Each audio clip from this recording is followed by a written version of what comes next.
Muy buenas tardes. Bienvenidas, bienvenidos a cuantos nos acompañáis esta tarde aquí en la Escuela de Artes de San Eloy de la ciudad de Salamanca, a quienes nos estáis viendo a través de la web del festival y quienes en cualquier momento os asoméis a él a través del canal Fácil. Esta tarde tenemos el privilegio de contar con 3 personas que son referentes en el ámbito de los medios de comunicación. El tema que les hemos propuesto para conversar es si estamos asistiendo al fin de los medios de comunicación de masas y vamos a intentar de su mano despejar si el nuevo ecosistema de la información nos ayuda, nos informa, nos asiste, nos genera ruido y en concreto y especialmente su relación con el mundo de la cultura. Cuánto interfiere este nuevo ecosistema, sea cual sea, que ahora nos lo dibujaréis, en la generación de la cultura, en la comunicación de la cultura, cómo la condiciona, cuánto la afecta. Quiero presentar muy brevemente a las 3 personas que después os dejaré conversar a vuestro aire, como vaya surgiendo entre vosotros el diálogo. Ellos son Mariluz Congosto, doctora en telemática por la Universidad Carlos III y licenciada en informática por la Universidad Politécnica de Madrid. Actualmente es profesora honorífica del Departamento de Ingeniería Telemática de la Universidad Carlos III y profesora de grado en la UTAD. Trabajó en Telefónica y I+D en grandes proyectos de innovación en el entorno de las telecomunicaciones para la operadora Telefónica y durante 4 años perteneció al equipo de Fujitsu que desarrolló el software básico del TESISA. Junto a mí está Mario García de Castro, periodista y profesor de universidad, productor, guionista de programas y documentales emitidos por diversos canales de televisión. Es profesor también titular de Información Audiovisual en la Facultad de Ciencias de la Comunicación de la Universidad Rey Juan Carlos de Madrid. Ha sido director académico del Máster de Creatividad y Guión, director del Gabinete de Radiotelevisión Española y del Instituto Cervantes de Roma. Ha trabajado en el Gabinete de Estudios de Comunicación Audiovisual, GECA, donde puso en marcha los anuarios de la televisión y coordinó diversas investigaciones sobre contenidos de la televisión y la cinematografía en España. Ha dirigido también y participado como conferenciante en centenares de cursos, seminarios y ha publicado diversos libros y artículos científicos sobre ficción televisiva e información audiovisual. Y la tercera persona de cuantas nos acompañan esta tarde es Carlos Alberto Scolari, catedrático en Teoría y Análisis de la Comunicación Digital Interactiva del Departamento de Comunicación de la Universidad Pompeu Fabra de Barcelona. Sus investigaciones se han centrado en la nueva ecología y evolución de los medios de comunicación, las interfaces y las narrativas transmedia. Ha sido investigador principal en proyectos como Transliteracy, ¿lo pronuncio bien? Sí, perfecto. Transalfabetismos y algunos otros. Bueno, creo que con esto os dais una idea de los perfiles, yo creo que complementarios y absolutamente sobresalientes de las 3 personas que hoy ojalá nos arrojarán luz para entender en qué contexto estamos, en qué momento nos encontramos ante los medios de comunicación, los canales que empleamos para informarnos. Y quiero invitaros a que, en primer término, si os apetece, hagáis una primera intervención contando cuáles son vuestros respectivos ámbitos de estudio, de investigación y con qué partida, con qué tesis como premisa proponéis vuestra intervención en esta conversación. Os dejo en ella. Muchísimas gracias. Muchas gracias. Muchas gracias. Bueno, soy Mariluz Congosto, como nos han presentado. Yo investigo desde el punto de vista técnico, con datos. Yo lo que hago es medir lo que ocurre en las redes. Lo llevo haciendo desde 2008. He visto cómo han ido creciendo las redes sociales. He visto la importancia que han ido adquiriendo, que en un principio no tenían apenas importancia o impacto, y ahora es algo fundamental para la vida cotidiana, para la manera que nos informamos y la manera como consumimos cultura y otro tipo de elementos. Entonces, mi especialidad es intentar medir cómo crecen las cosas, por qué unas cosas se difunden y otras no. ¿Quiénes son las personas que de alguna manera facilitan que eso se difunda? Porque no toda la red, ni todas las personas que están en la red están de la misma manera. Y bueno, intento ver cómo va esa evolución, que va cambiando desde 2008 a esta parte y que seguirá cambiando porque esto es muy dinámico. Y cómo eso a los medios, la idea que yo percibo de los medios es que ha habido una transformación total en la manera de difundir. Las portadas ya no son el elemento principal de un periódico. La información se consume como píldoras, son las propias personas las que deciden lo que tiene o no tiene importancia, y eso pues cambia mucho el panorama de un periódico, de un medio, de una televisión. Porque de alguna manera el consumo se difunde de una manera no programada, sino espontánea, y eso cambia mucho la manera. Todo está cambiando, y la manera de que vean los medios de este cambio, se anticipen a él y se posicionen, pues hará que sobrevivan más o menos. Los medios son necesarios porque son los que aglutinan la conversación en las redes.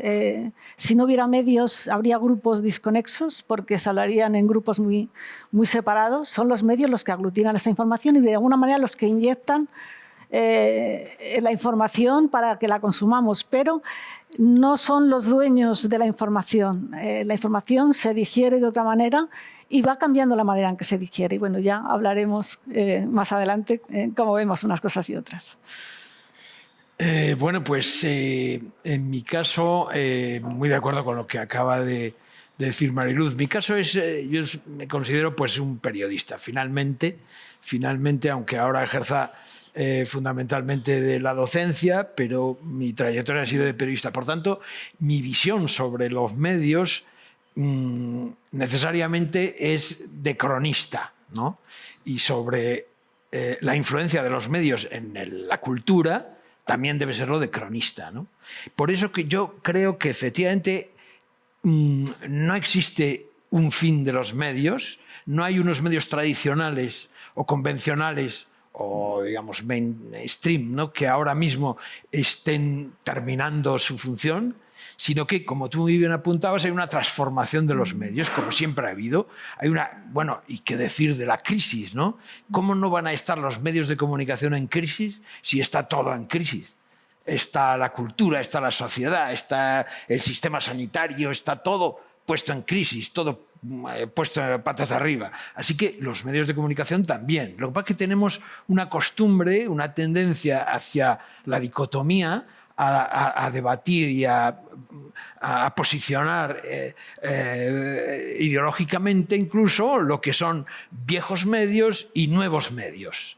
Y los oponemos cuando en realidad es lo que siempre ha ocurrido. Siempre ha habido viejos y nuevos medios que funcionan de forma interactiva, ¿no? Y cada día estamos asistiendo a cómo las redes sociales o los medios de comunicación nuevos que surgen a partir de Internet y de la globalización utilizan los medios tradicionales clásicos para difundir la información, los contenidos, y a la inversa, cómo los medios tradicionales se están digitalizando y están convirtiéndose, a fuerza de adaptarse al medio, en nuevos medios, ¿no? Así que esa dicotomía también es falsa porque siempre ha ocurrido, siempre ha habido nuevos medios y medios que de cara a la aparición de los nuevos necesitan readaptarse. Yo, claro, mi trayectoria es muy televisiva. Yo he trabajado fundamentalmente en la televisión y entonces, hombre, efectivamente, pues sí, yo reconozco que la televisión generalista que hemos conocido hasta ahora está en crisis, sobre todo en las nuevas generaciones. Lo único que tenemos de cierto en toda esta crisis de los medios, la crisis cultural de los medios de comunicación social, es que los jóvenes cada vez ven menos la televisión generalista. Vale, es el único dato empírico, científico que tenemos comprobado, que los jóvenes tal. Pero yo creo que siempre ha habido por parte de los jóvenes unos hábitos de consumo de la información o del entretenimiento diferente al de los adultos. La cuestión para mí, lo principal para mí es que yo creo que con esta transformación de los medios que se está produciendo, el gran lema de el medio es el mensaje cada vez es menos cierto, aunque nos parezca mentira. Cada vez pesa menos el medio a la hora de definir el contenido, porque en el fondo los contenidos siguen siendo los mismos. los contenidos, a pesar de los nuevos medios, siguen siendo los mismos. Es decir, la oposición está entre Telecinco, los contenidos de Telecinco y los contenidos de Ibai por Twitch, por un canal de Twitch. ¿Cuál es la oposición? No hay ninguna oposición. Lo único es que hay un canal que está consumido esencialmente por jóvenes y otro que es más antiguo, que lleva años, que está consumido fundamentalmente por mayores de edad. Pero los contenidos, si los observamos, son bastante parecidos, bastante similares. Porque Ibai, por ejemplo, por poner a un streamer, puedo poner a otros muchos, funciona en un set y habla con los espectadores y difunde mensajes. La única novedad que plantean las redes sociales y los nuevos canales es la interactividad. Que hay usuarios que emiten en las mismas condiciones que emite el emisor. Es decir, que hay usuarios que se convierten en receptores, que se convierten en emisores, receptores anónimos que se convierten en emisores. ¿Y qué ocurre? Que eso tiene unas consecuencias positivas, pero también negativas, que si queréis después lo podemos comentar, ¿no? Tanto en la intervención de Mariluz como la de Mario aparecieron palabras como extinción, supervivencia, adaptación. Bueno, yo me ocupo de evolución de los medios, así que estamos en la misma sintonía conceptual, digamos. Si lo vemos en términos históricos, siempre hubo conflicto en los medios, lo que tú decías, el concepto de viejo medio y nuevo medio. Un blog hace 20 años era lo nuevo, ahora yo tengo un blog, suena a arqueología, ¿no? Suena cosa de boomers, ¿no? Claro, siempre hubo conflictos en el mundo de la comunicación, ¿no? Ahora hablamos de la guerra de las plataformas, pero por ejemplo hace 2300 años hubo un conflicto entre el papiro y el pergamino, ¿no? La Irene Vallejo en su hermoso libro cuenta bastante de esta historia. Hubo conflictos entre los tipógrafos y los que copiaban libros y la Iglesia también como otra institución que estaba ahí metida. Hubo guerra de patentes entre Edison y los hermanos Lumière. O sea que esto de que haya conflictos, digamos, en el campo mediático, eso no es nuevo. Quizás el gran cambio que vivimos en los últimos 30 años, porque justamente en agosto del 91 Tim Berners-Lee subió la primera página web a su servidor, o sea que la web tiene 30 años, ¿no? El mes pasado, ya 2 meses atrás, en agosto cumplió 30 años, son 10.000 días. En la historia de la humanidad no es nada 10.000 días, pero como cambió, digamos, cambió no solo el ámbito de la comunicación. Yo creo que no hay ningún ámbito de la cultura, de los medios, de la economía, de la política que no haya sido afectado por las redes, ¿no? Y un poco lo que veníamos teorizando y se enseña en la universidad es que decíamos, veníamos de un ecosistema de medios donde la forma principal, la hegemónica, era el broadcasting, ¿no? Digamos, en ese ecosistema la televisión era el T-Rex, ¿no? El que se comía todo, la torta publicitaria, y los otros medios, la radio, la prensa, habían encontrado su espacio, sus nichos, podríamos decir. Pero la tele era el gran medio, ¿no? La web empezó a cambiar eso, aparecieron nuevas prácticas. En paralelo se fueron desarrollando los dispositivos móviles. Ya en la década del 2000 se habla de la web 2.0, las redes sociales que nacen con este espíritu democrático, colaborativo, ¿no? La época de oro de las primeras redes y podemos decir, el triunfo de la web 2.0.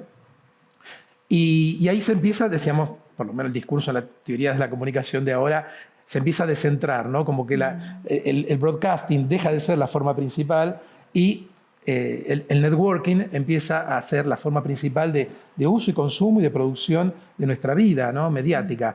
Nosotros nos levantamos a la mañana, sí, a lo mejor todavía hay gente que escucha la radio, pero lo primero que hacemos es agarrar el aparatito y entramos ya en el circuito de las redes. Todavía hay broadcasting, ¿no? A mí me encanta ver perder al Barcelona en directo ahora, ¿no? Nadie ve un partido de fútbol a posteriori, ¿no? Queremos ver el partido y sufrirlo en tiempo real. Después hay ciertos eventos que obviamente están diseñados para el broadcasting, pero digamos que gran parte del día lo pasamos en redes. Y hasta ahí estaba todo claro. En mis clases yo hablaba de esto, bueno, como que ahora la centralidad la tiene el networking. Pero ¿qué pasa? Ya hace unos años empezaron a aparecer cosas raras dentro del networking, dentro de las redes. Yo incluso en mi blog hizo un título que era The Broadcasting Strikes Back, ¿no? El broadcasting contraataca. ¿Se acuerdan cuando el tipo este se tiró de la estratosfera, el de Red Bull? Hubo 7 millones de personas en tiempo real en Twitter, en YouTube mirándolo. O sea, esto es broadcasting dentro de las redes. Claro, esto se fue aumentando, fue creciendo. YouTube creó canales, ¿no? Una cosa que, eso es broadcasting, ¿qué hace esto acá adentro? Pero nadie lo cuestionó en ese momento, ¿no? Y ahora tampoco. Y claro, después tenemos la figura de streamers, ¿no? Que es gente, jóvenes más o menos, están envejeciendo también estos chicos, que hacen broadcasting dentro de las redes. Y eso hace entrar un poco en crisis todos los planteos teóricos que eran tan tipos ideales, ¿no? El broadcasting networking. Tenemos experiencias híbridas. Si vamos al caso específico de Ibai, que digamos, trascendió sobre todo cuando hizo la transmisión del partido, el primer partido de Messi en el PSG, a mí personalmente me pareció que no aprovechó lo que tú decías, ¿no? La interactividad. Trajo a 2 chicos que hacían locución periodística tradicional deportiva. Me pareció que son los primeros pasos, ¿no? Pero me pareció que no aprovechó el medio para nada. Me dio esa impresión. Esto no quiere decir que en el futuro encuentre la sintonía. Yo creo que muchos streamers están innovando en muchas cosas. Yo creo que Ibai no es el clásico broadcasting. Dudo que en el clásico broadcasting haya una persona hablando 5 o 6 horas seguidas a la cámara. Es muy complicado, pero la gente que hace videojuegos lo hace eso. Pero vamos a ver, esto es imposible, ¿no? En un sistema evolutivo, cómo evolucionar no lo sabemos. No lo sabemos. La interactividad se ha quedado para vivir. Incluso en los medios tradicionales como Telecinco, la actividad que se desarrolla en Twitter comentando los programas del corazón, por llamarlo de alguna manera, es tremenda. E incluso la estimulación no natural para que eso crezca, ¿no? O sea, que hay un marketing, hay un esfuerzo para fomentar la interactividad, incluso en las televisiones convencionales, ¿no? Incluso también es una cosa curiosa lo que decías tú de tienes trozos de audiovisual que se parten como píldoras y se difunden también como... O sea, hay un troceo de la televisión convencional que se escoge además muchas veces causa de problemas porque se escoge sin contexto y lleva a errores, que se difunde por las redes sociales. Es decir, es primero broadcasting, luego interactividad, ahora fomentar, pero siempre volverá para atrás. La opinión de los consumidores está ahí y ya eso es irreversible. O sea, el medio no puede vivir de espaldas a sus diría yo, a los que le escuchan o los que los ven, ¿no? Eso ha vivido para quedarse. Y lo que no sé es cómo se va a gestionar, ¿no? Y si se va a gestionar limpiamente, ¿no? Porque a veces los medios pretenden hacer que hay más atención de la que realmente hay, ¿no? Y bueno, hay pequeñas trampas. Pero vamos, ahí en este momento la interactividad es irreversible. Sí, es un elemento innovador, sí. Yo a mí me gustaría hacer como un pequeño repaso, sin profundizar, pero brevemente hacer esa crónica que a mí me parece muy reveladora de esa transformación y de esa crisis de los medios, de lo que estamos viendo ahora. Y yo creo que para eso me gustaría que nos fijáramos, bueno, yo como soy periodista siempre tiendo a lo mío, ¿no? Pero que nos fijáramos en 3 fechas fundamentales. Hace 50 años, va a hacer 50 años, que en la guerra de Vietnam entran por primera vez unos reporteros con cámaras y graban lo que ahí está sucediendo. Y esa tiene una gran repercusión, un gran impacto social que acaba derivando en el final de la guerra y en la derrota del ejército norteamericano en Vietnam. Aquello tuvo unas consecuencias extraordinarias para la distinción entre los hechos objetivos de la realidad y las opiniones y las interpretaciones. En ese momento había una gran distinción y la televisión ya empezaba a ser señera y hubo una pelea entre las grandes cadenas norteamericanas, la CBS y la NBC y la ABC, que protagonizaba la opinión porque no tenía recursos para competir con los reporteros.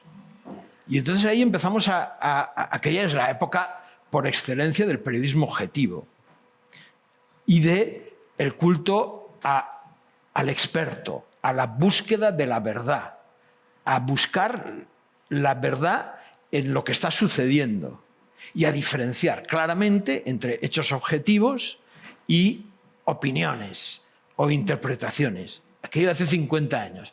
Damos un salto y nos vamos a hace 20 años. El atentado a las Torres Gemelas. Ahí la televisión también tiene un papel fundamental. Y todo el mundo observa atónito cómo un atentado de esas dimensiones tiene un impacto social enorme. Y prácticamente asistimos a lo que está ocurriendo en directo, a la actualidad en directo. Y eso empieza ya a influir en lo que es la televisión y en lo que es la radio para empezar a cambiar los hábitos de la información y a tener más importancia, aunque parezca mentira por el tema del el directo en televisión, de las noticias, de la información, ha tenido unas consecuencias muy extraordinarias, porque prácticamente ha dejado a un segundo plano el papel del periodista, del reportero, interpretador. Y la imagen adquiere un protagonismo brutal. Y ahí empieza una derivación que ya, con las redes, o la presencia protagonista en las redes de los procesos de comunicación, asistimos a una hibridación absoluta de formatos. La información empieza a contaminarse del entretenimiento. La información, si no adquiere una naturaleza divertida, no cabe. Y entonces por ahí empieza a entrar el tal show, lo que conocemos como el tal show, el showman, que ya no es un reportero, no es el gatekeeper, ¿no?, que decíamos entonces. Ya no es el reportero, ya es un showman, un animador, y lo necesitamos para que dé la información. Y esa fusión, esa hibridación de formatos, donde ya no existe diferencias entre ficción, entretenimiento, información, está teniendo unas consecuencias sobre los contenidos y la manera de percibir los contenidos extraordinaria. ¿Qué ocurre? Damos otro salto más. 20 años después estamos en una pandemia mundial que ha convertido la información en viral. Estamos ante el fenómeno de la viralización de la información, donde ya prácticamente el proceso informativo es opinativo, no es informativo, es opinativo. Y asistimos a una proliferación de interpretaciones, de opiniones, provocadas también por la polarización, ¿verdad?, que hace que los hechos objetivos, los hechos factuales que antes componían lo fundamental de la información, hayan perdido el relieve, el protagonismo que antes tenían, para ser sustituidos por las opiniones de unos y de otros. Ya no es necesario la búsqueda científica de la verdad, ya es más necesario confrontar opiniones. Y eso también es debido a esa preeminencia de toda la comunicación que posibilitan las redes sociales, ¿no?, y que ha derivado también de la televisión, del magazine, del infotainment de la televisión, ¿no? Todo esto ha construido una sociedad que está fundamentalmente dominada por el hiperconsumo. Nos vigilan las cámaras, las pantallas están todas filtradas por algoritmos que nos dicen lo que tenemos que comprar.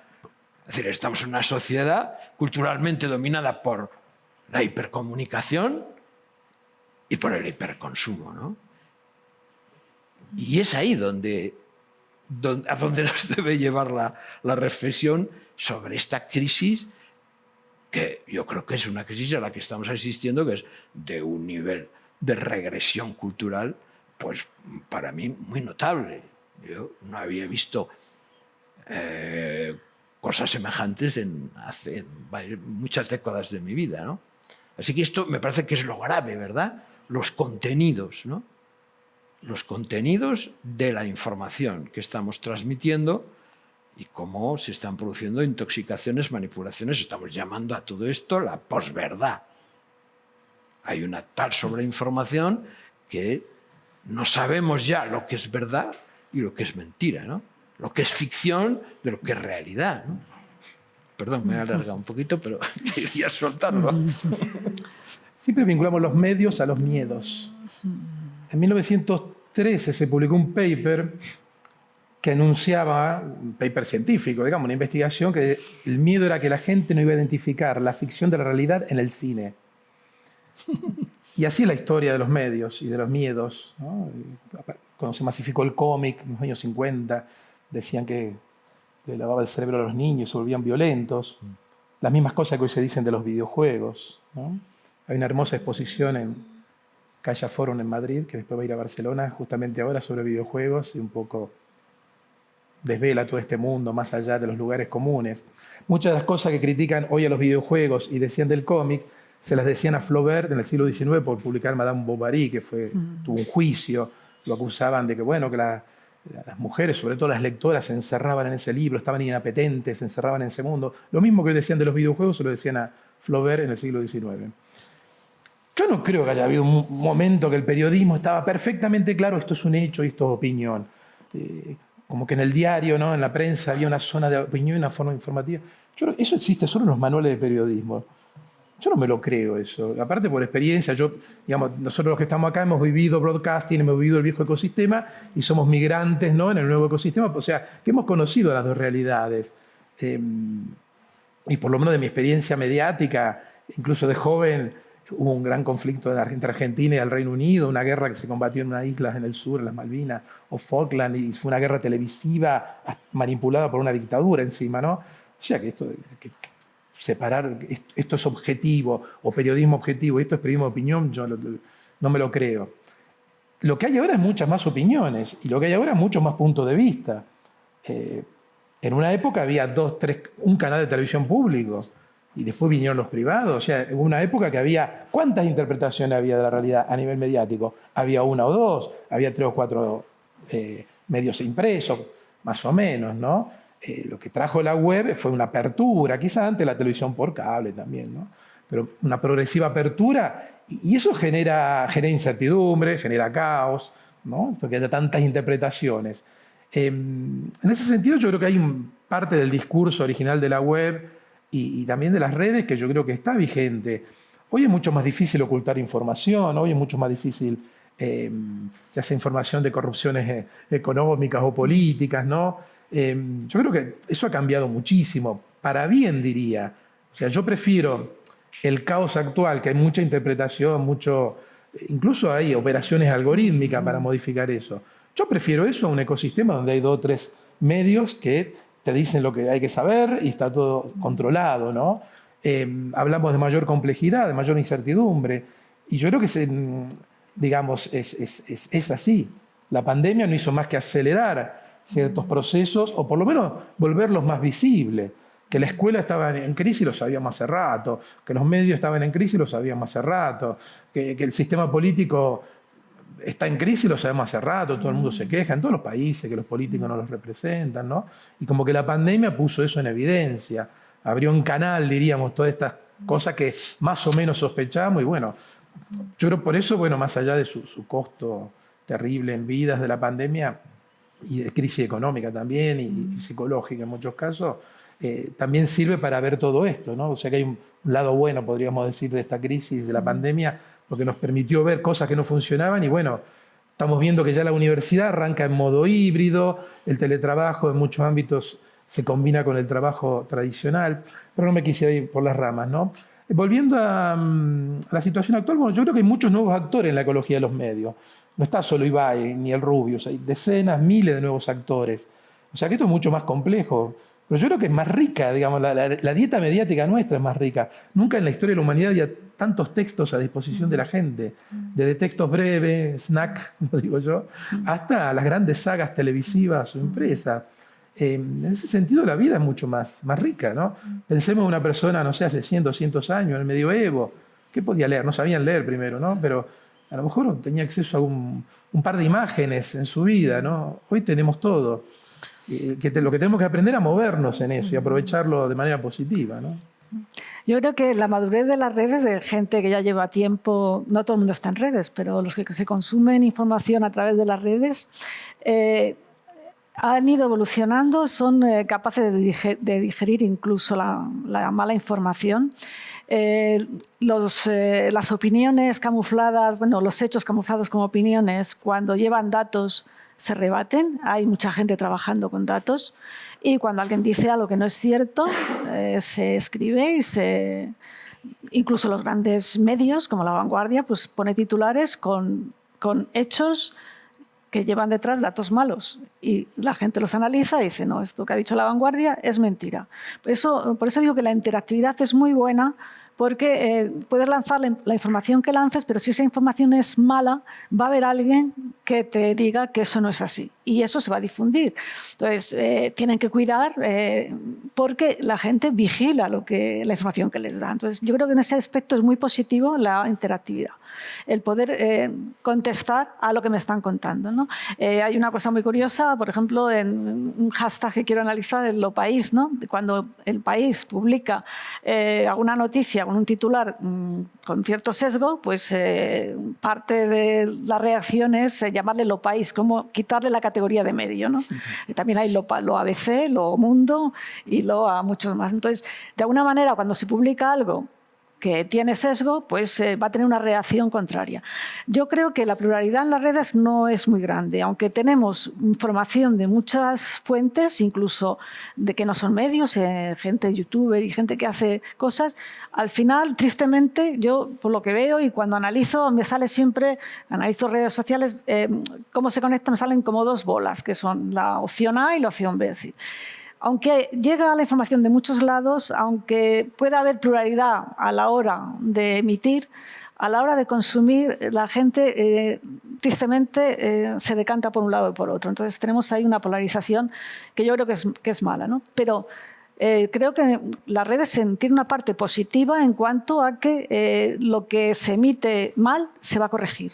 Entonces eso es un efecto corrector. Existe maldito bulo, existen verificadores que cuando hay una información falsa enseguida lo contrarrestan, y además yo lo tengo analizado que cuando se contrarresta un bulo desaparece, son muy necesarios. Y también he visto cosas curiosas de usuarios normales que a fuerza de leer, pues mira, esta información proviene de perfil sospechoso, ¿no? Ya saben características de perfiles sospechosos y usuarios normales que no son investigadores. Cuando ven algo raro, dicen, no, esto es tal. Entonces tienen ya una percepción de que ahí hay un engaño, que ahí hay mentiras, que ahí hay información falsa y de alguna manera lo afloran y hay como una autorregulación de consumo de la información que nos llega. Yo creo que eso es positivo. Mientras que se pueda, lo que llega, devolver, eso es bueno, ¿no? Lo malo sería que volviéramos otra vez a solo una dirección. Eso sí que sería malo. Sí. Visto que hablabas de polarización, la pregunta que yo te hago es, ¿antes no había polarización en las sociedades? Sí que ¿O no había. será que las redes la exasperan, no? Yo creo que siempre ha habido, pero ahora está mucho más... también por una cosa, yo creo que en ciertas redes como Twitter, que en algunos aspectos, cuando se habla de política, es un poco tóxica, la gente moderada se aparta del discurso porque se siente incómoda. Entonces, queda un discurso muy radical. Si la vida fuera como lo que leemos en Twitter, sería para ir buscando irse a Marte, porque creo que no sería muy positivo. Creo que lo que se percibe en las redes es a lo mejor la opinión extrema, más que la opinión moderada. Porque la gente que opina moderado enseguida es expulsada, porque hay un efecto de que tienes que ser de A o de B, no puedes ser de C. C no puede ser, ¿no? Y eso es triste. Sí, de acuerdo. Yo comparto que hay una visión positiva y una visión crítica de lo que está pasando, de la transformación mediática, ¿no? Yo la comparto. Hay virtudes extraordinarias, pero también hay hechos que son muy preocupantes y que alarman la posibilidad de un futuro mejor. De un futuro mejor. Quiero decir, todos tenemos que confiar en que el futuro siempre va a ser mejor, pero resulta que la historia nos dice que no siempre es así, ¿no? Entonces, claro, de la misma manera que la pandemia, que la comunicación a través de las redes que tanta protagonismo ha tenido en esta pandemia, ¿no?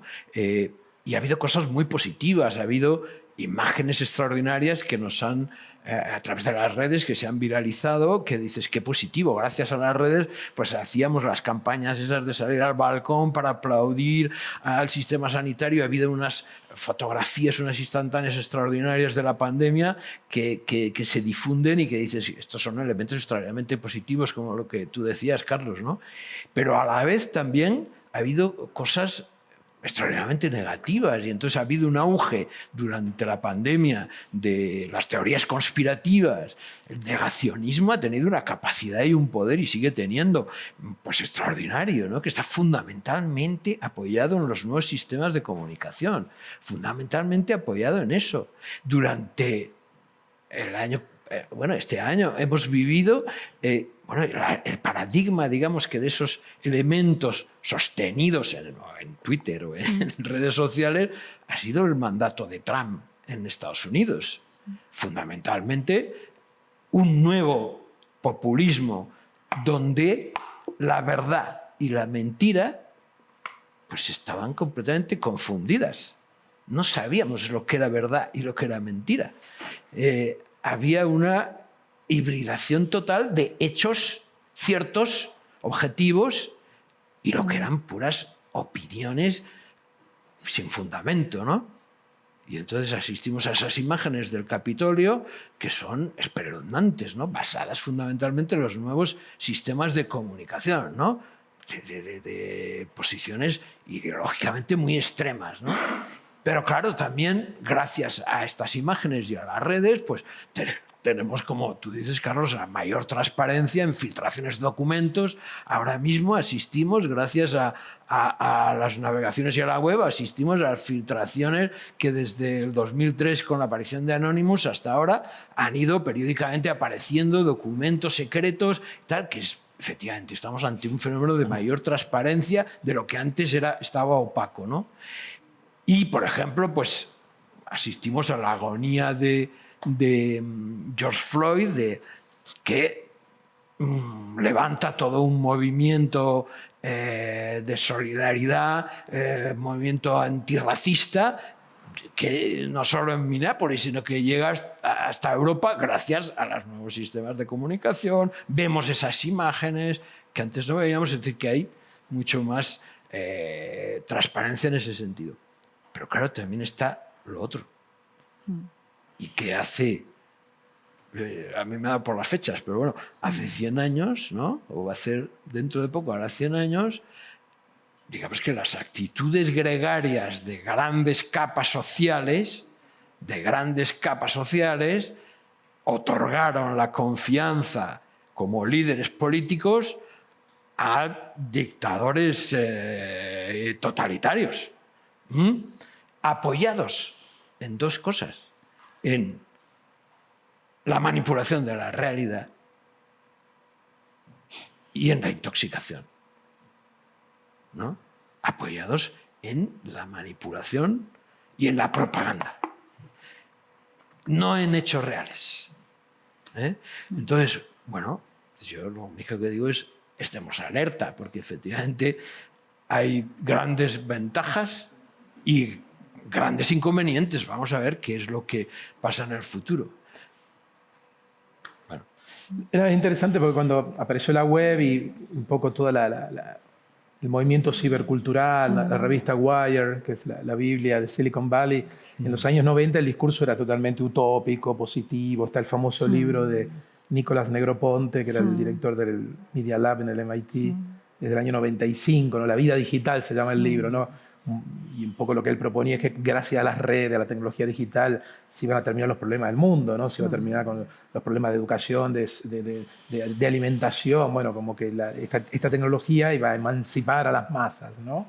Y evidentemente las redes en particular y la tecnología, no solo digital en general, lo que hace es solucionar algunos problemas. Por ejemplo, bueno, problemas de escasez informativa no tenemos. Hoy nos enteramos de todo. Sí. Nos podemos enterar de todo. Antes había problemas de escasez informativa. Antes había un golpe de Estado. ¿Y qué está pasando? Ahora se entera de todo. Por más que controlen la radio, la televisión o intenten controlar las redes, la información filtra.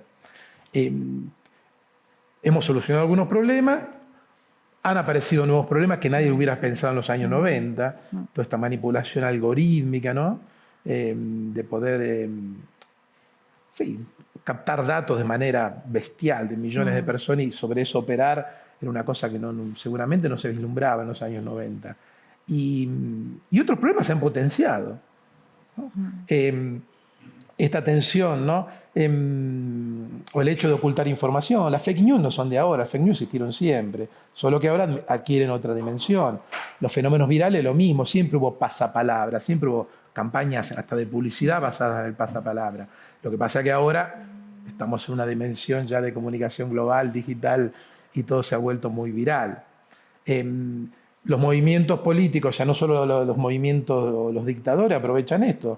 Obviamente muchos movimientos políticos, el Me Too, otros movimientos feministas, estos últimos años se han podido organizar también gracias a las redes, ¿no? O sea que lo que decíamos antes, ¿no? Antes de reunirnos, tener un discurso de apocalípticos integrado no tiene sentido. Acá lo importante es dar un paso más allá, identificar todas estas tensiones, problemas que hay, nuevos problemas, viejos problemas que se replantean y bueno, y algunas cosas que hemos solucionado. A mí en ese sentido este caos, esta incertidumbre, al menos en la esfera mediática no me preocupa. Me preocupa el tema de las grandes corporaciones, me preocupan los monopolios. Ahora, bueno, hemos descubierto que Facebook es un monopolio. Gente que trabajó, esta chica, la de esta semana, trabajó 1 año o 2, creo, entró en el 2019. Pero los arrepentidos y arrepentidas anteriores habían trabajado 10, 15 años, incluso alguno había cobrado, no de Facebook, de Google y de otras empresas, algunos habían cobrado acciones. Y después de 15 años salen y dicen, ¡ay, qué horrible que era esta empresa por dentro! ¿Cómo están manipulando? A mí me hace acordar un poco el Pentito di Mafia, que es una figura italiana, que es el mafioso arrepentido que colabora con la justicia después de haberse cargado a 15, 20 personas, ¿no? O 30 o 40, y haber encargado otros tantos asesinatos. ¿No sabían dónde estaban trabajando? Estamos hablando de los cerebros más importantes de todo el mundo, no solo de Estados Unidos. Gente joven que estudió en Harvard, en el MIT, que estudió en Berkeley, en Stanford. ¿No sabían dónde estaban trabajando, que estaban manipulando datos? Tardaron 15 años en darse cuenta. A mí todo esto está bien, porque contribuye a tener información de lo que pasaba ahí dentro y que ya lo sospechamos, lo sabíamos desde el lado de afuera.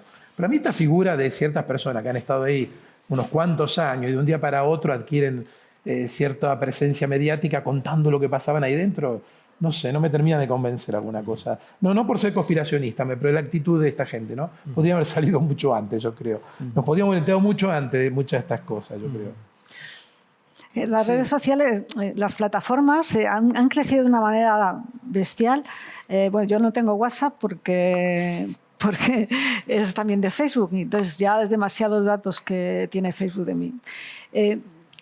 En cualquier otro tipo de empresa en Estados Unidos que tiene una ley antimonopolio, hubiera, bueno, la ATT fue... La ATT y las petroleras fueron desmembradas, troceadas porque era tal el poder económico que tenía que eran un peligro. Esto es todavía muchísimo peor y no se ha hecho nada con ellas. La causa de esta desinformación proviene de las plataformas, porque no solo no la evitan, sino que la fomentan. Entonces, ellas agravan el problema tremendamente. Y no se ha hecho nada con ellas. Y Facebook tiene Instagram, WhatsApp y Facebook. Eso me parece inconcebible que no esté troceado y que tenga un poder mucho más limitado.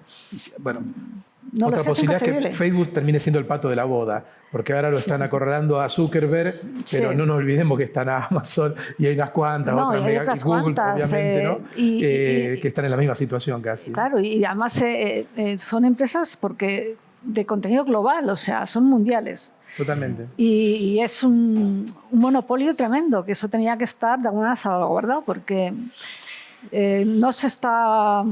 de alguna manera, claro, Internet no está regulado. Y estaba bien que no estuviera regulado para que fuera así, para crear libertad, pero es que ahora hay peligros. Entonces, ahí se tenía que intervenir, fraccionar o hacer... Lo que pasa es que si no interviene un Estado grande como es Estados Unidos o un metaestado como la Unión Europea, imaginen, cualquier país latinoamericano si tiene que tirar una pulseada a Facebook, pero ni la plantea porque pierde. Bueno, son corporaciones que lo tienen que ha hecho un la Comunidad poder Europea tampoco enorme. Han ganado, siguen ganando sin pagar Me parece impuestos. que en Estados Unidos se puede abrir alguna brecha ahora para esto. Pero las plataformas que hayan degenerado de esa manera es una de las cosas que más han contribuido al ruido y además con peligro porque han tenido unas consecuencias tremendas, porque han cambiado la intención de voto. Han cambiado quién es el presidente de un país. Y encima agregamos que... O sea, que tiene consecuencias, que no es que me desinformen y no me entere de las cosas, no, es que lo que ocurre tiene consecuencias. Y son muy malos contribuyentes porque se van a otro país y no pagan impuestos encima. O sea, es un win-win lo de ellos. Sí. Entonces han dejado que la hidra tuviera demasiado tamaño. Si os parece bien, entre las personas que están aquí en la Escuela de Artes de San Eloy hay algunas que quieren haceros alguna pregunta, ¿sí? Claro. Buenas tardes. Yo soy Antonio, soy investigador también, bueno, soy historiador, pero investigo en comunicación. Al final me he metido en un berenjenal que no lo sé ni yo, pero bueno. Yo investigo sobre consumo de cine en los nativos digitales, ¿no? Y cómo ha evolucionado esto, pues, sobre todo en la última década. Bueno, muchas gracias antes que nada porque creo que os compenetráis muy bien, además, entre los 3 perfiles que traéis. Y voy al grano. Mi pregunta es que, ¿qué opináis vosotros sobre las teorías de consumo? Pues pienso en Baudrillard, hace poco escribías en tu blog, Carlos, que te sigo bastante, citando a Bauman, ¿no? La sociedad gaseosa ya pasa aparte de líquida a gaseosa, ¿no? Aún más impredecible, si cabe. Pero ¿cuáles son los motivos para que los jóvenes asimilen estos cambios en la actualidad? ¿Por qué pues, la cultura snack? ¿Por qué las píldoras, ¿no? que mencionaba usted antes? ¿Por qué el consumo es fragmentado, corto, las duraciones son cada vez más cortas? O sea, ¿hay un déficit de atención detrás de esto? ¿O hay aspectos psicológicos que tendríamos que tener en cuenta o incluso clínicos?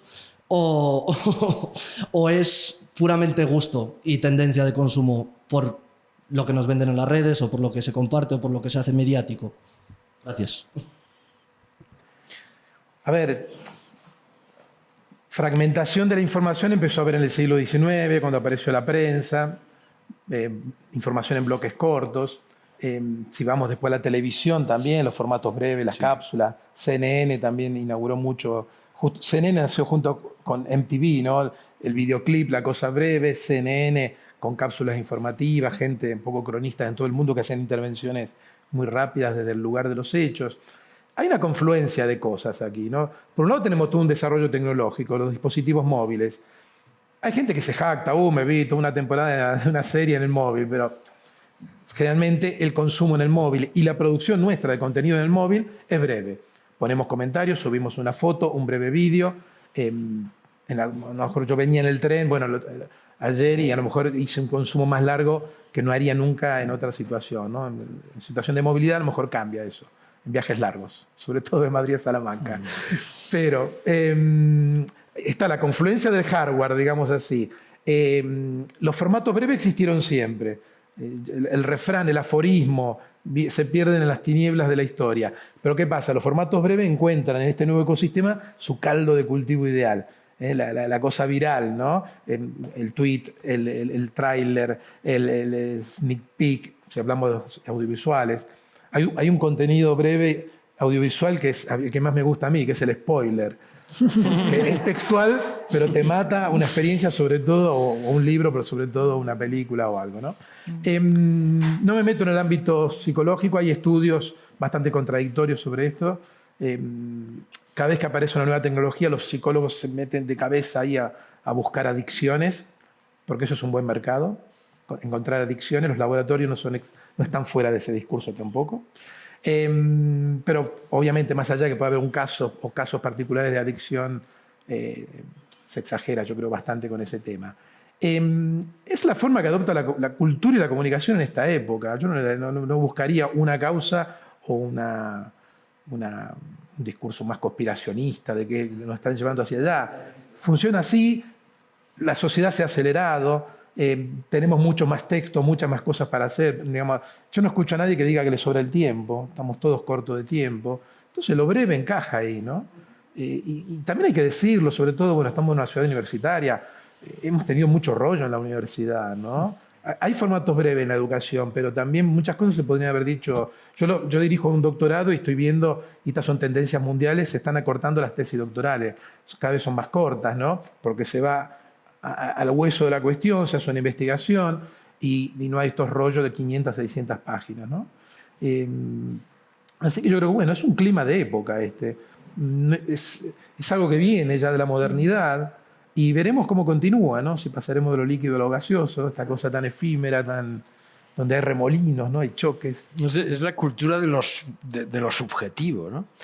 Es la cultura de lo subjetivo, que es la que impera ahora, ¿no? La televisión, prácticamente, la televisión nos obligó a comunicar, a los informadores, nos obligaba la televisión a comunicar de la forma más sencilla, más simple. Teníamos que comunicar de la forma más simple. El paradigma era ese programa de televisión que era, ¿cómo era? Que había que intervenir y nada más que te daban 40 segundos para intervenir. Hay que comunicar de la forma más simple, más sencilla y más breve, claro. Internet, la web y la comunicación por Twitter, claro, forzaba la brevedad, las píldoras, las piezas pequeñas, ¿no? Esa es la deriva, sí. Bueno, yo creo que hay un déficit de atención y que también el consumo que se hace de información se hace en tiempos muertos.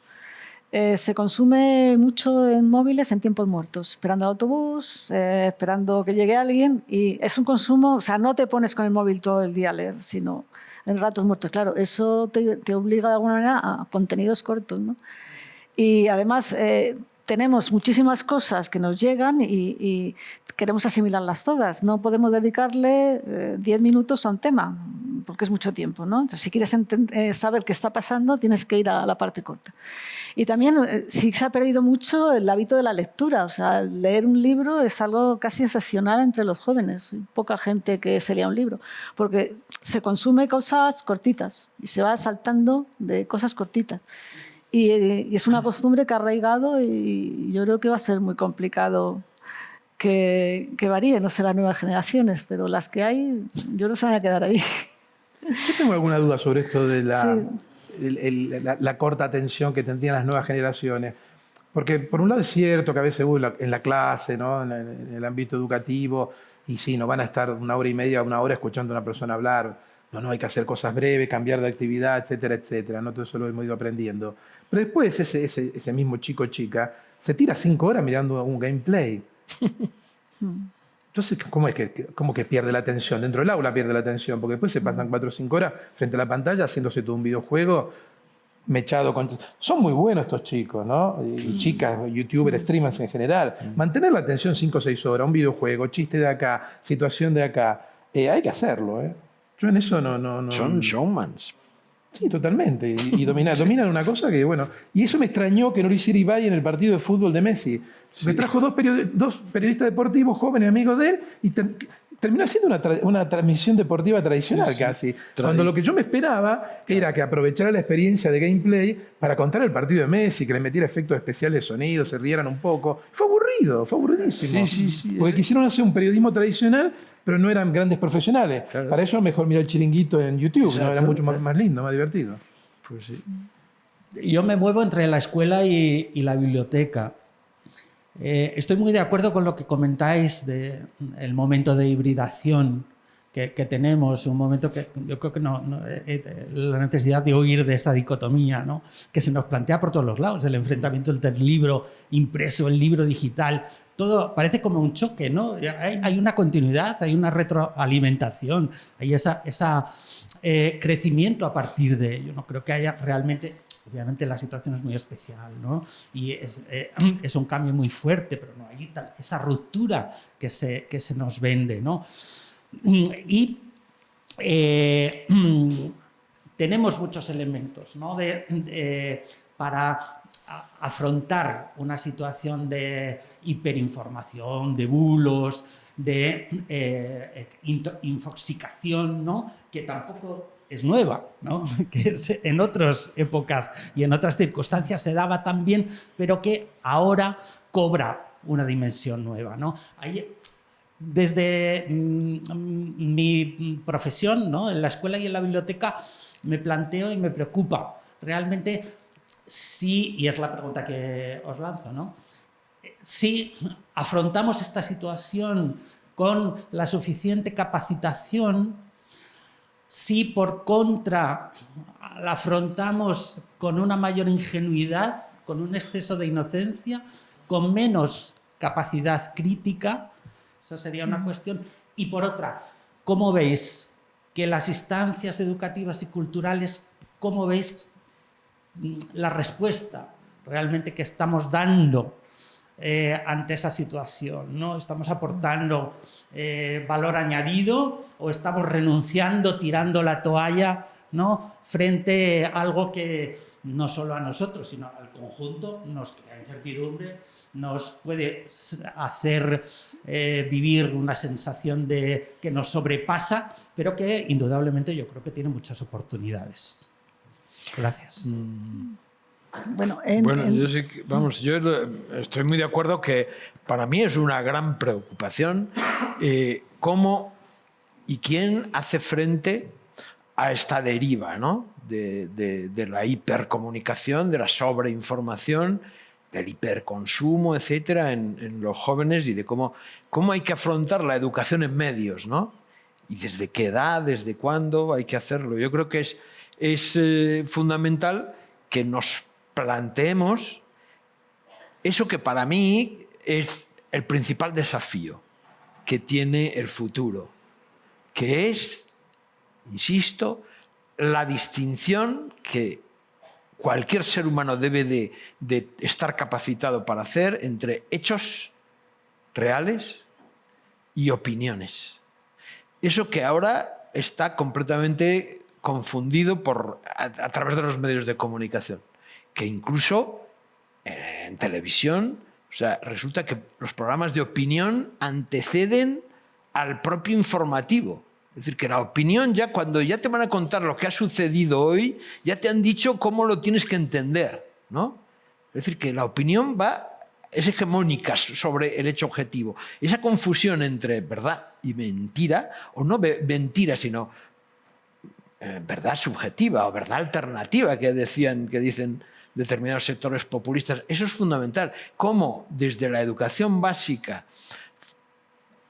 inducimos a los futuros seres cultos que sepan distinguir y que tengan capacidad para distinguir cuáles son los hechos objetivos de, mira, perdóname que cite, pero es que, o sea, ahora está muy de moda la gran distopía del siglo, que fue 1984, ¿verdad? El libro de George Orwell, que profetizaba el Gran Hermano, el totalitarismo más absoluto. George Orwell vivió en España el sectarismo ideológico stalinista y entonces construyó al final de su vida una distopía. Ahora no existen utopías, nada más que existen distopías.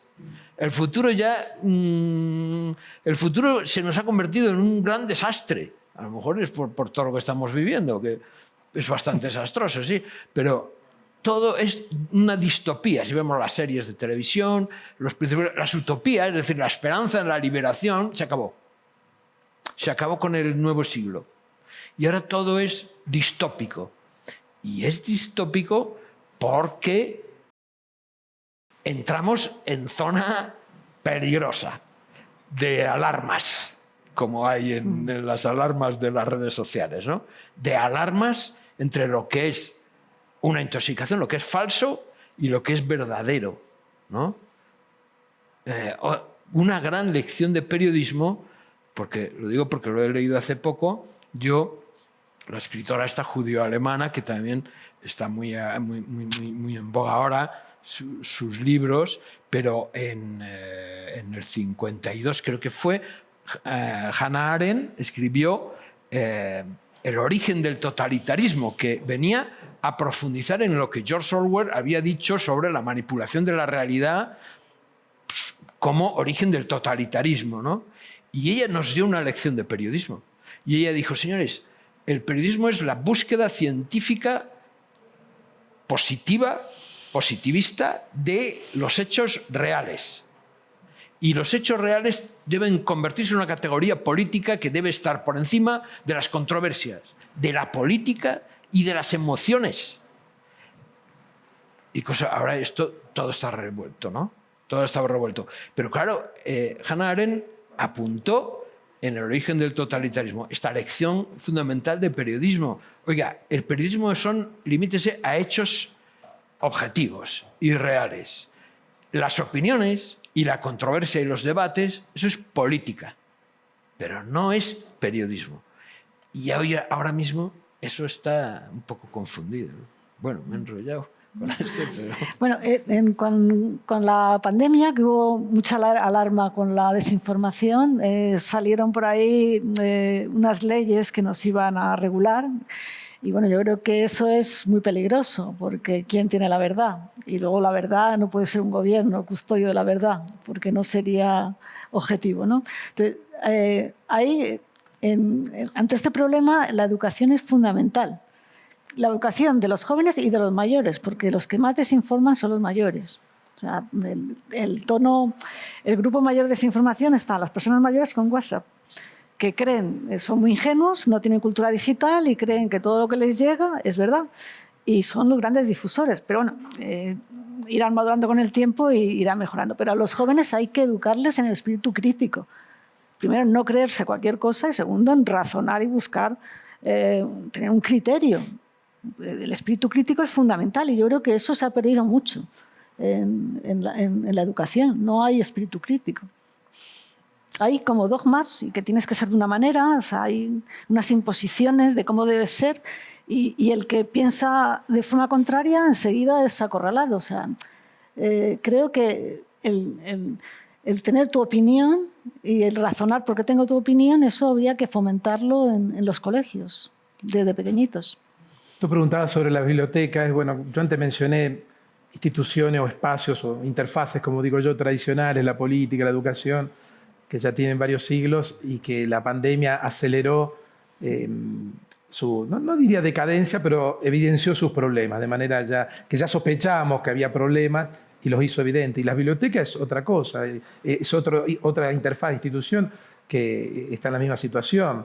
Las bibliotecas vienen de la antigüedad, pero el modelo moderno de biblioteca pública tiene 200, 300 años. Después de la Revolución Francesa se abrieron las bibliotecas y eso se vinculó a la escuela pública, ¿no? Es otro ámbito que hay que rediseñar, hay que repensarlo. Así como que tenemos que rediseñar las interfaces políticas o el sistema político o el educativo, también entra ahí a jugar este lugar que estaba diseñado como un archivo, ¿no? De papel, ¿no? Bueno, eso hay que repensarlo y hay cosas. Claro, y esto se vincula también con la educación mediática, que ya se habló antes, la alfabetización mediática, cómo preparamos a la ciudadanía, sobre todo a la gente joven, pero también a la gente adulta, cómo preparamos a toda esta gente para moverse en este entorno tan complejo, incierto, con tantos medios, con tanta desinformación, comprender los algoritmos, etcétera, etcétera. Yo creo que hay dos formas, como en todo. Está el modelo top-down, de arriba hacia abajo, el ministerio, la ley. Sabemos que cada tanto se saca alguna ley educativa o se hacen iniciativas, incluso a nivel europeo, de alfabetización mediática, pero mi sensación es que este cambio va tan rápido que los estados, en general, pasa en América Latina, pasa en Argentina, el Estado siempre llega tarde y mal a estas cosas. Está bien que llegue, está bien que se preocupe por estas cosas, el Estado, pero yo creo que siempre llega tarde y mal. Por eso creo mucho más en el bottom-up, en las experiencias de abajo hacia arriba, en lo educativo. A lo mejor hay una biblioteca acá, o en Barcelona, o en Madrid, que hizo una experiencia interesante, y eso después, como se dice ahora, se puede escalar, ¿no? Por eso yo creo que es muy importante la comunicación horizontal, en ámbito educativo, bibliotecas, diferentes ámbitos de la vida cultural, ¿no?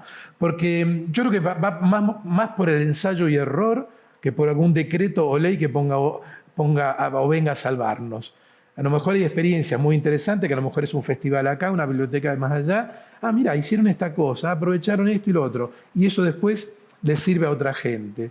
Yo creo que va más por ahí, o creo más en eso que en alguna iniciativa que está bien que haya, ¿no? A nivel estatal, porque te dan un paraguas a veces también, ¿no? O Europa. Pero yo creo mucho más en esta efervescencia que puede haber por debajo. Y hoy también las redes nos sirven para esto, ¿no? Para poner en contacto experiencias que antes estaban aisladas. Pero ahora podemos, sobre todo redes de biblioteca, hay un encuentro muy bonito en Santiago de Compostela dentro de poco, y son lugares de intercambio, y yo creo que eso tiene mucho valor, ¿no? Desde que ahí van a salir las cosas nuevas. Muchísimas gracias. No sé si animaros y pediros una última frase, una última intervención de vuestra parte, a modo de conclusión, que resuma tal vez vuestra postura, vuestra visión, o que recoja lo que queráis dejar al término de esta conversación. Adelante. Bueno, yo, vamos, un poco insisto, ¿no? Como en las piezas informativas vuelves a repetir lo que quieres que se quede en la memoria del público, ¿no? Pues yo creo que hay que estar alerta a estas nuevas tendencias que confunden y que nos sumen en la confusión entre lo que es verdad y lo que no lo es. Estamos llenos, abrumados de manipulaciones, de intoxicaciones, y que debemos de educarnos y educar a nuestros hijos para que tengan capacidad de distinguir lo que es una verdad y lo que es una mentira. Mi frase célebre, yo diría, las redes digitales no son el paraíso que soñamos en los años 90, ni el infierno que tememos en los años 20 del nuevo siglo. Estoy muy de acuerdo con Carlos. No es lo que esperábamos, todos esperábamos, sobre todo en la web 2.0 se esperaba muchísimo, pero se han salido cosas muy positivas de aquello. Y en las redes sociales hay mucha toxicidad, pero también hay mucha información interesante y sirve para unir a personas con intereses similares, que no todo lo que hay en las redes es mala información. Hay también redes de conocimiento que se aprende muchísimo de ellas. Y creo que hay que intentar ver el lado positivo y a la vez incrementar el espíritu crítico. Yo creo que con el tiempo, para los que llevamos muchísimo tiempo en las redes y tenemos lecturas muy variadas, no nos creemos cualquier cosa. Pero ya las redes tienen una madurez, ya llevan muchos años. Entonces, incluso las personas mayores que antes a lo mejor mandaban cualquier cosa por WhatsApp, ahora posiblemente ya no lo hagan. Yo creo que el tiempo juega a favor en que vamos conociendo más el medio. También el futuro es incierto porque esto es muy dinámico y no sabemos lo que va a ocurrir en los futuros años. Pero creo que vamos sobreviviendo en este ambiente y que no es tan malo como lo vemos. Gracias.